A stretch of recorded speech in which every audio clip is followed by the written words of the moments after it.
Salam Bapak Ibu semua yang dikasihi oleh Tuhan kita Yesus Kristus. Hari ini hari Jumat tanggal 7 Maret 2025, kita sampai kepada pembahasan seminggu bersama tahun Yobel, hari yang terakhir atau hari yang ketujuh, dengan judul renungan Yesus dan Tahun Yobel. Firman Tuhan kami ambil dari Injil Lukas pasal yang keempat, ayat yang ke-18 sampai dengan ayat yang ke-19, demikian bunyi firman Tuhan.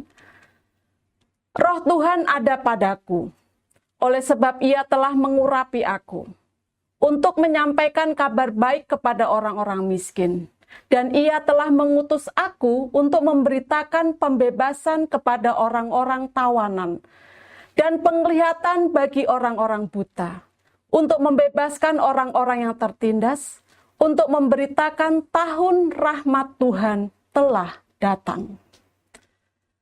Tahun Yobel adalah konsep penting yang Tuhan buat. Tahun Yobel merupakan tahun khusus yang terjadi setiap 50 tahun dalam kehidupan bangsa Israel. Tahun Yobel dirancang untuk menyediakan waktu pemulihan, penebusan, dan pembebasan bagi orang Israel. Juga dimaksudkan untuk mewujudkan keadilan sosial dan kesetaraan ekonomi di antara orang Israel. Tahun Yobel mengingatkan bahwa tanah dan sumber daya pada hakikatnya adalah milik Tuhan dan bahwa orang Israel adalah pengelolanya. Di dalam Lukas 4 ayat yang ke-16 sampai ayat yang ke-21 terdapat hubungan penting antara Yesus dan konsep tahun Yobel. Bagian ini menggambarkan sebuah episode di awal pelayanan Yesus ketika Ia kembali ke kampung halamannya di Nazaret dan pergi ke sinagoga untuk mengajar. Yesus mengidentifikasikan dirinya sebagai penggenapan dari tahun Yobel. Menyampaikan kabar baik kepada orang-orang miskin. Orang-orang miskin mendapat perhatian khusus di tahun Yobel. Yesus pun memperhatikan mereka. Orang Farisi dan Saduki tidak suka dengan orang miskin. Para filsuf kuno mengabaikan mereka, tetapi Yesus memberkati mereka.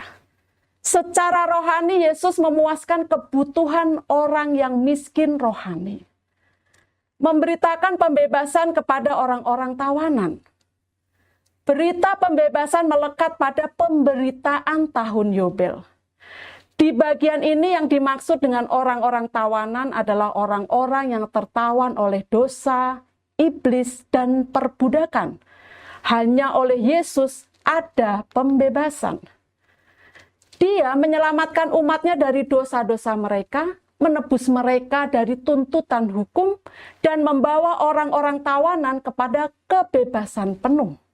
Pembebasan juga diberikan kepada orang-orang yang tertindas.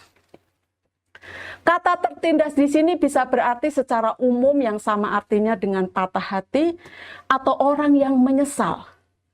Kata ini biasa berarti mereka yang tertekan oleh malapetaka, yang hatinya tertekan atau tertindas oleh kesadaran akan dosa. Yesus memberikan pembebasan kepada mereka.